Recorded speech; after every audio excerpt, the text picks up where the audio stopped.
Well, thank you for having me tonight. And my name is Kerry French, and I'm running for the state representative position for the 33rd District, Position 1.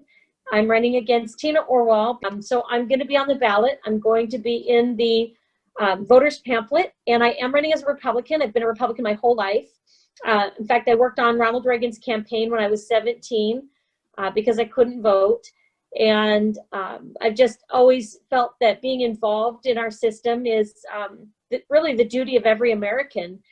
I spent 20 years in the military. I was born in Tacoma, raised in Spokane for quite a while, and then came to Renton when I was in the 11th grade. Spent 20 years in the military as a religious program specialist.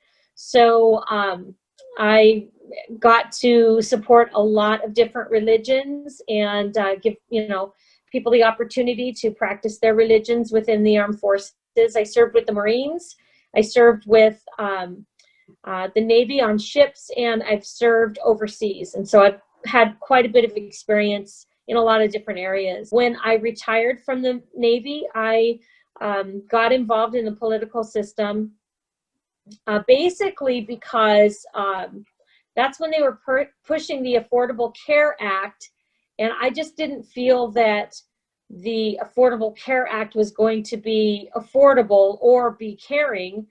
And I just felt that, when the government gives you something for free, you're going to get what you pay for. And so that's when I started getting involved. Then I got involved. I've been an arts commissioner. I've been a lands commissioner. I've been a community council member. When I lived in Frederickson, I was the chair of the 2nd District.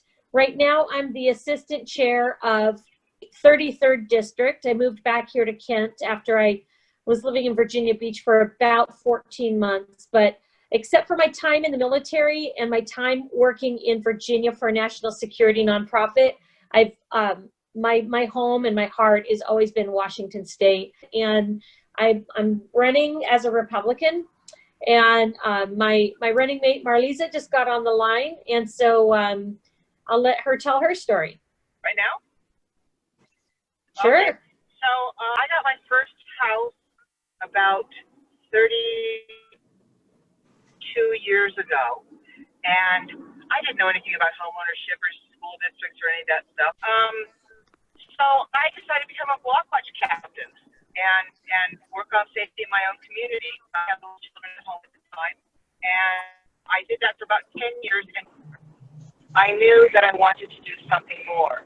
But I had little children, and I had thoughts and ideas at the time of running for state legislature at that time, and I couldn't do it. There was just too much going on with raising children, and so here, 30 years later, I guess that passion never left me. I'm a fixer person and a helper person, and when I see a community like the one that I live in not thriving, I want to step out and do something about it.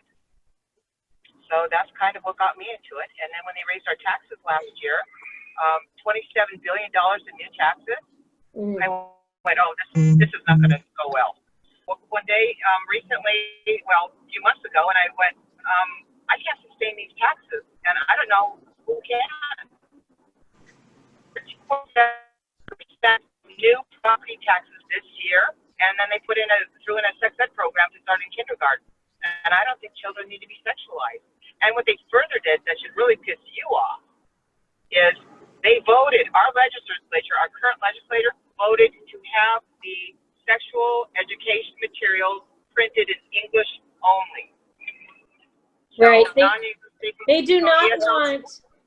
They do not want immigrants knowing what they're teaching your children, because most immigrants have very conservative family values. And I know a lot of Christians do, and Muslims do, and immigrant families do, but the Democrats voted against translating it into native languages because they don't want you knowing what's being taught.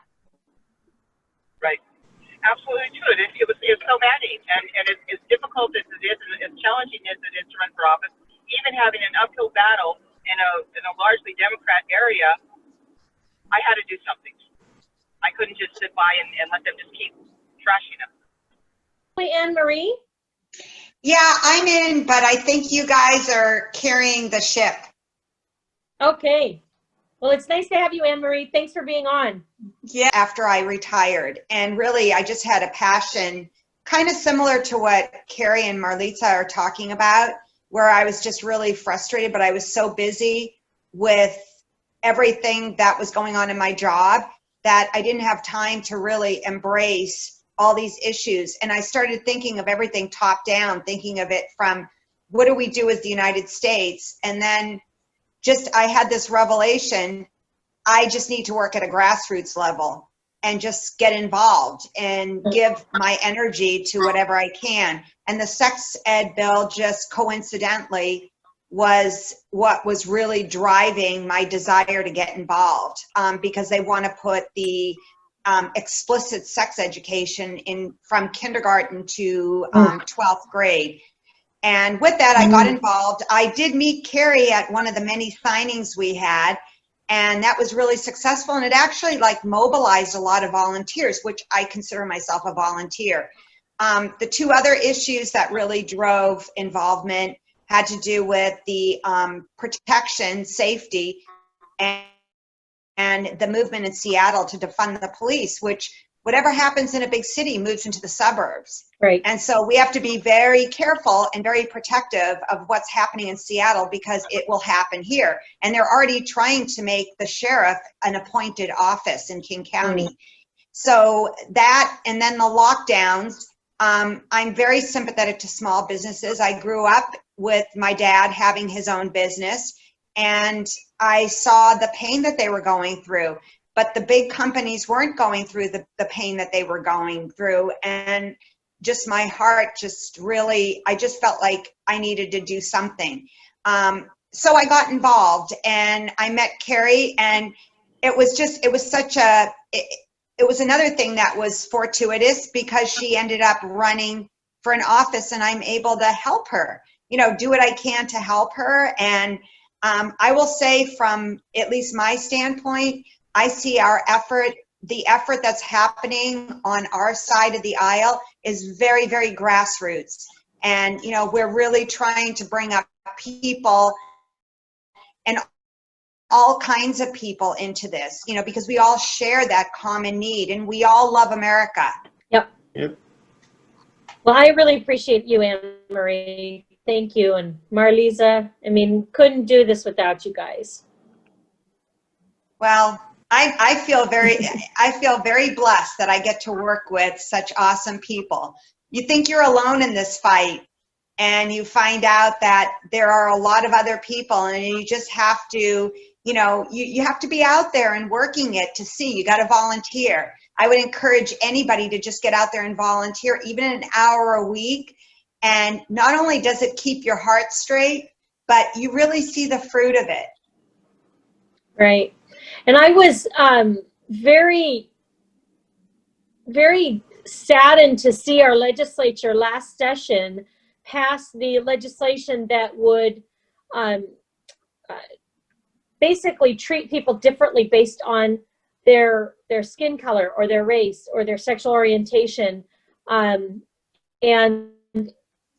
I really believe in treating people the same based on their behavior and based on their work ethic. And so I know the R88 came out and the Asian community really got together and pushed that through, and we defeated that again.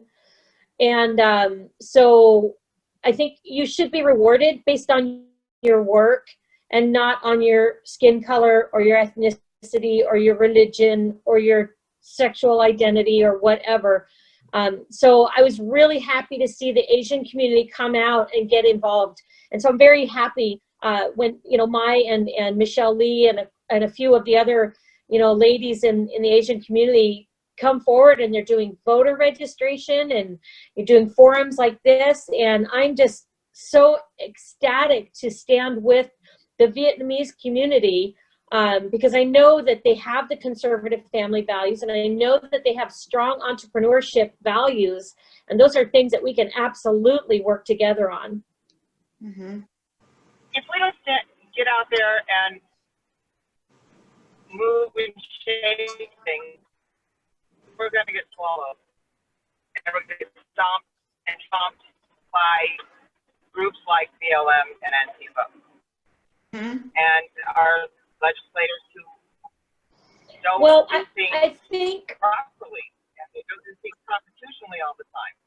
and I think the Vietnamese community, they're not stupid. They see what this really is, and it's a communist takeover. They know that BLM and Antifa and all of these thugs are doing the same things that the communists did back in the day in Vietnam, and they don't want that to happen here, and I don't want it to happen here either. That's why I'm so happy to stand with them and fight against that. So yeah, I mean, I'm for property rights. I'm for community safety and public safety, and so I do not support defunding the police. I am absolutely for more training. Yeah, and I believe that the government should be in place to govern and not necessarily to make a profit or to be your mommy and daddy. So the government has certain responsibilities, and other than that, they need to get out of the way so people can live their lives. Yeah, I agree. Unfortunately, my opponent believes in big government from basically womb to tomb. She loves the early childhood education, and I just basically call it indoctrination.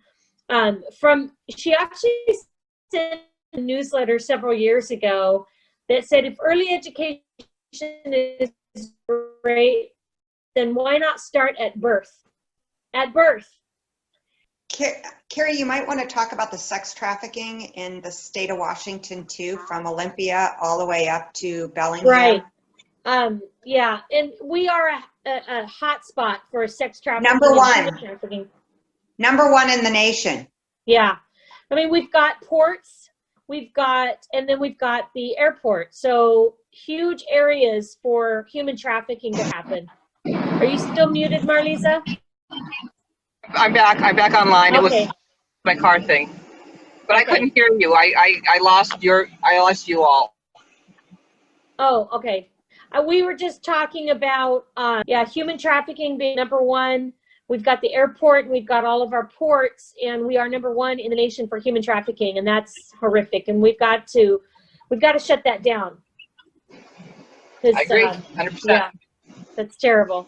And it doesn't just take an advisory committee to shut it down.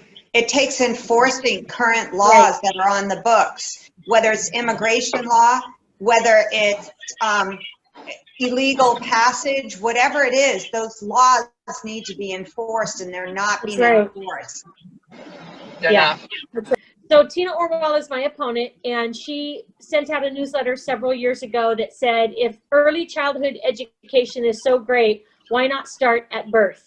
And I was pretty appalled, because the government is not the parent of your children. That is the job of a parent. And I don't think the government needs to be involved in a child's life at birth. I mean, honestly, that just reminds me of 1930s Germany, when the state was raising the children. And the state should not be raising children. That's not the job of the government. Right. And so I really believe strongly in parental rights, that you have the right as a parent to raise your children as you see fit. And the only time the government should be involved is if there is some abuse. And I don't mean a spanking on the bottom. I mean abuse. Other than that, the government should stay out of your family.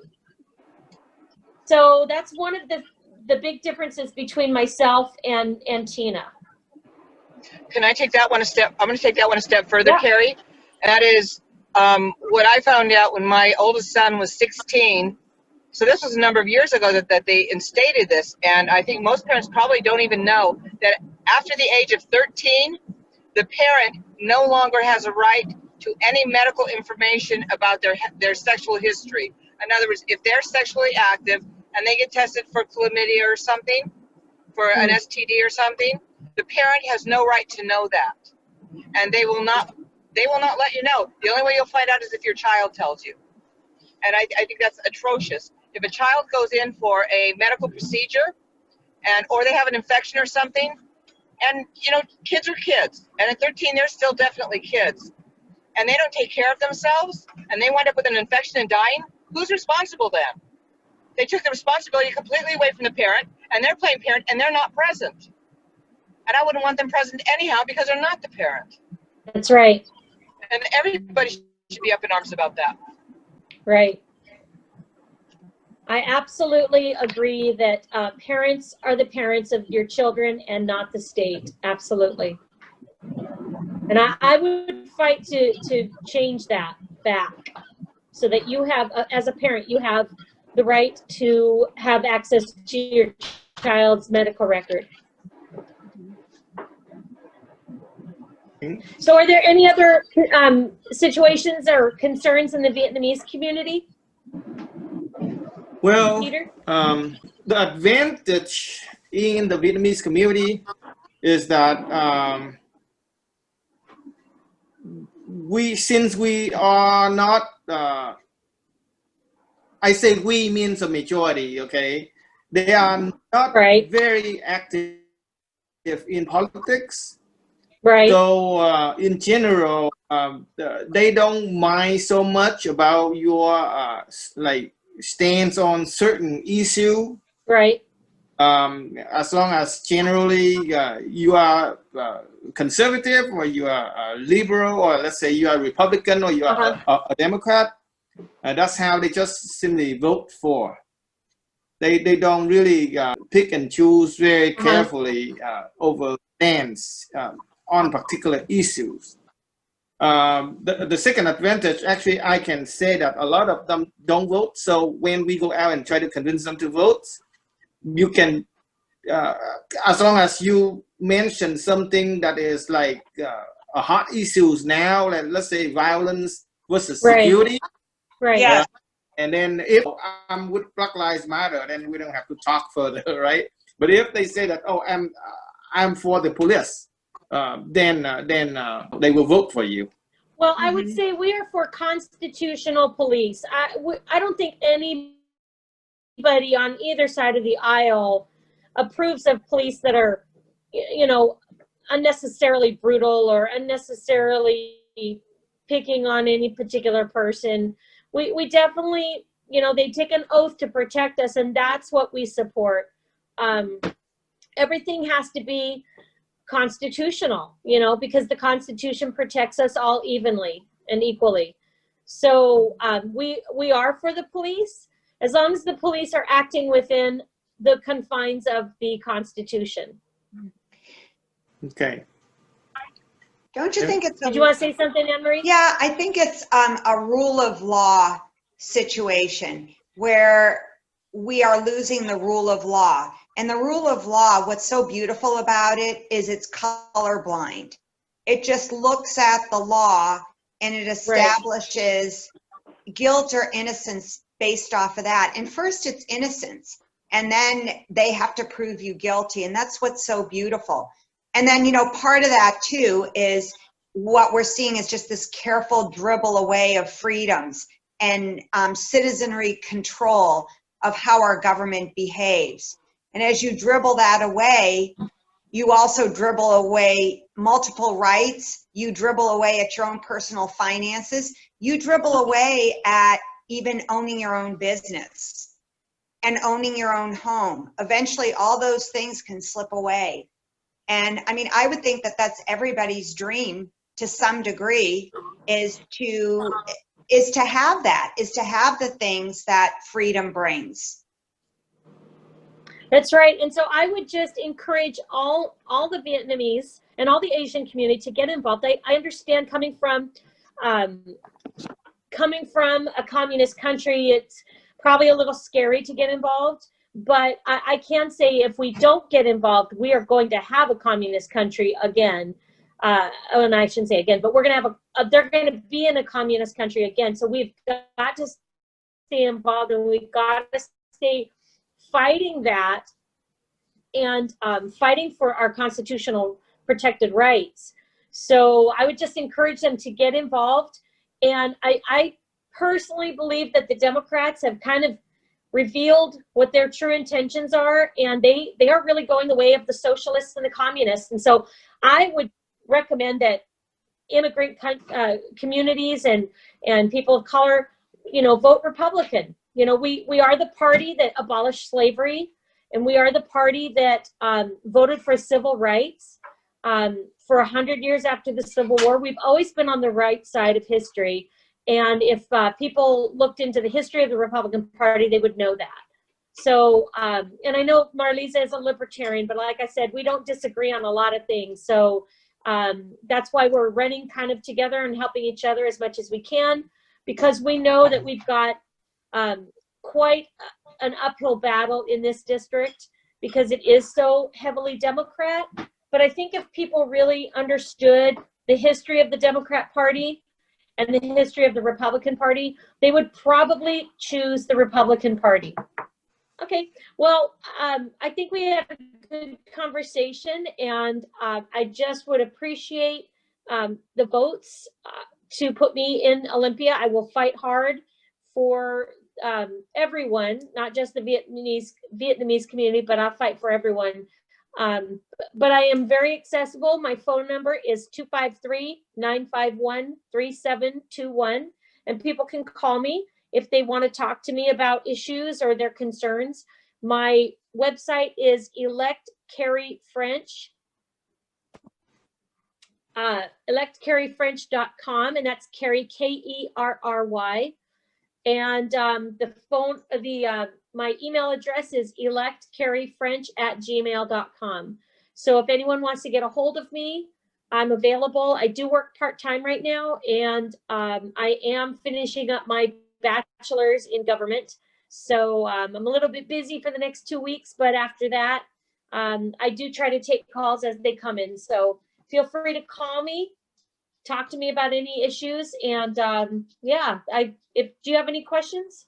Website is Marliza, Marliza, and the number 4, Washington. And I think it's just WA. So Marliza4wa.com. So you can find out, where she stands on things. And I can tell you, both Marliza and I are thrilled to be here and talk with you. And we are ready to go down to Olympia and fight hard for everyone's rights. Yeah. Okay. All right. Thank you so much. Have a great night.